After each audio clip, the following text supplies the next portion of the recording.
Gonna be my tutorial on how to get more FPS in Cold War and in general make your system just a little bit more responsiver and snappier. So let's go after this cringy intro. Oh my god. Oh my god. Look at it. I'll turn it off. Right. What? Yeah, fuck. Fuck off.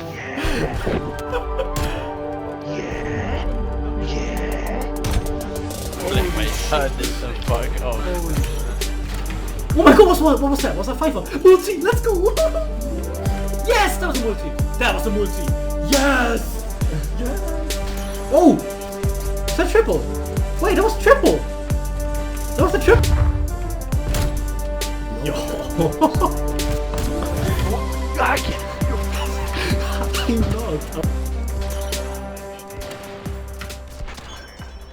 Oh my god.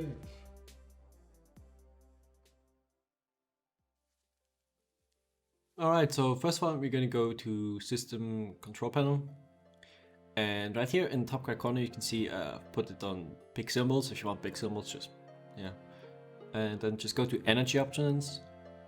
If you have an AMD, just say something like AMD High Performance or Balanced AMD, something like that. If you're an Intel, just use High Performance. And go to the blue text right there, and then go to Advanced Energy Options. And just make sure it also says use High Performance there.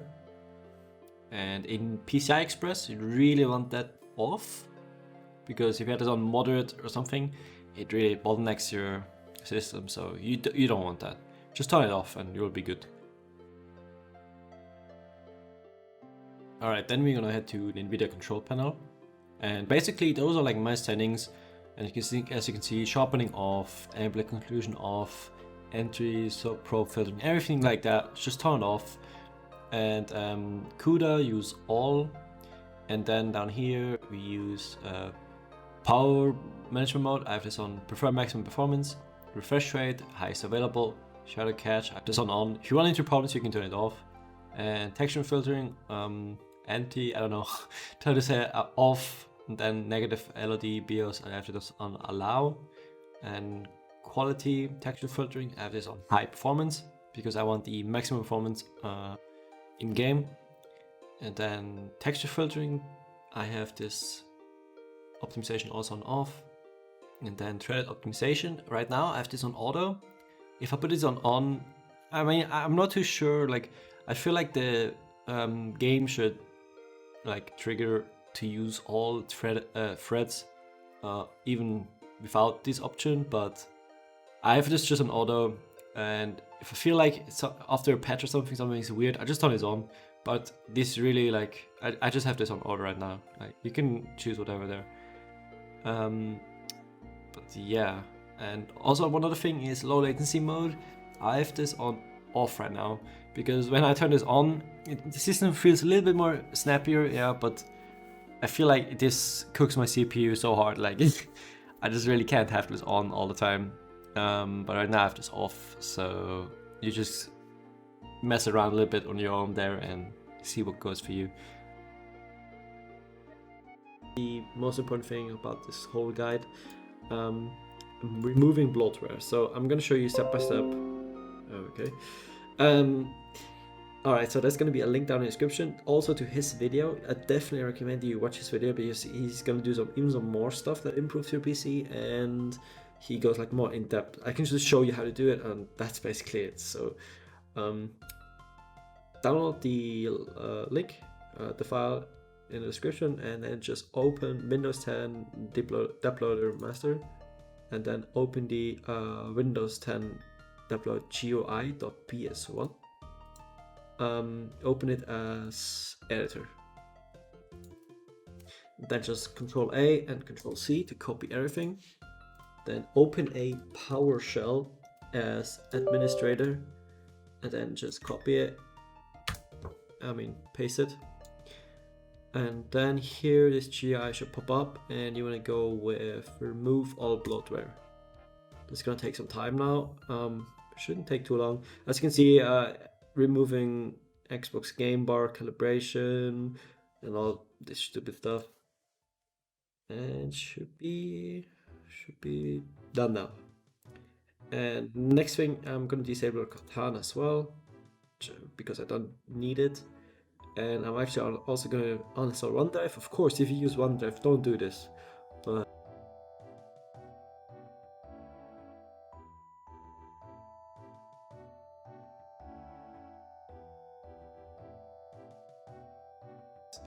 and then just remove Bloatware rec keys, and then you're gonna be done.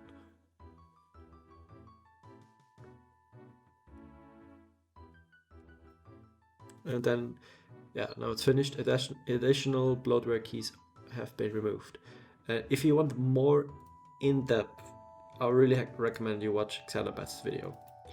And then in here again, you open up Xanabet's tweaks.zip, and this is going to be a registry entry. So if you don't want to do this, just don't do it. But I'm going to do it anyways because I know this is really good, and I've been using this for a long time now. And there we go. Go to Discord. Go to settings.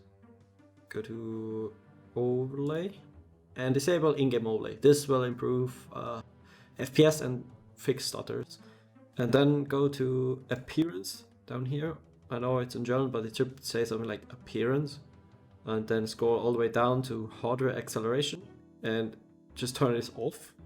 And when you turn it off, your Discord is going to restart. And that's it.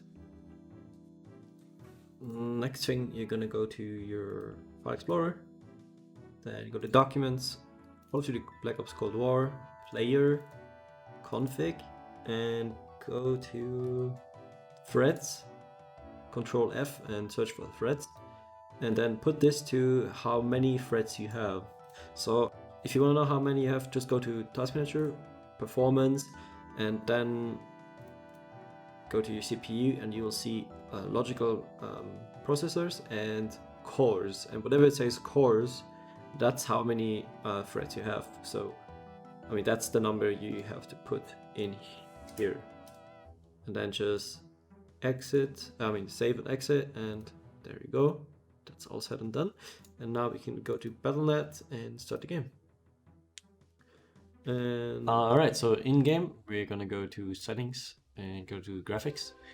I use full screen, but you can also use full screen window if you want. Doesn't really, it makes a difference. Just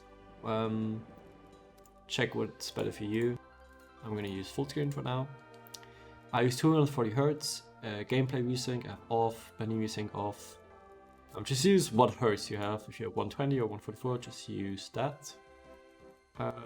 Then screen resolution, I have this on 2020 to 1080, and FOV I have at 80. That's kind of actually affecting your FPS. If you have like a really high FOV, of course it needs to render more, so your FPS is going to be lower. And now we're getting to the interesting part. Texture quality, I have this on the lowest. Model quality low. Then everything, basically everything off, and the lowest for, except for, where is it? This one, object view distance.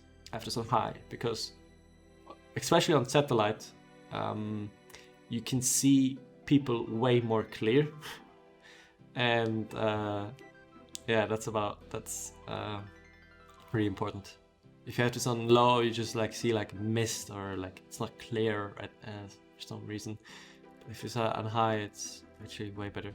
Just make sure that you have your FPS counter on, and your timing, and for your CPU or GPU. And you want to make sure that your CPU and your GPU timing is almost about the same. So that's like optimal.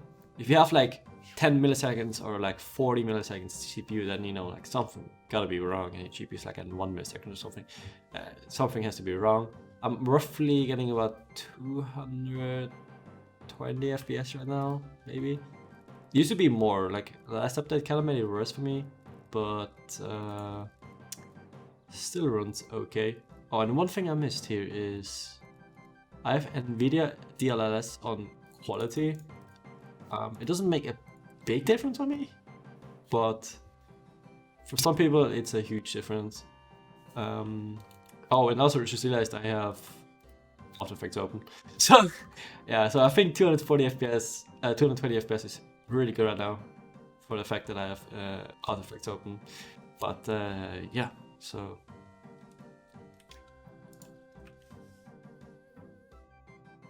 So the last thing on my list is this program here called Intelligent Standby List Cleaner. This is just making sure like I can purge my standby list so I'm not running into RAM bottlenecks. Like I can just free up some space. I usually like this is not really, I don't usually use this too much, but I'm using the time resolution and I put this to 0.50.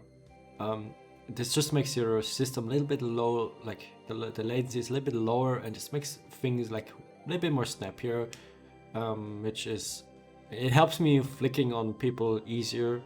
But that's just probably just possible, like it's such a small adjustment, but as you can see, current time resolution is 0.9 milliseconds, and I'm gonna use 0.5. So it's a difference, but some people swear on it, and some people are like, yeah, it's a difference, but it's not too big. So I'm gonna use this from time to time. If you want to use it, it's down in the description.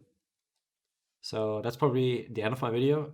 If you have any questions, of course, the extended bets video I talked about, all the tweaks we did with the bloatware and the other stuff, his video is going to be down in the description. You should definitely check it out. But if you have any more questions, just feel free to ask them in the comments and I will be happy to answer them. But thanks for watching and happy feeding.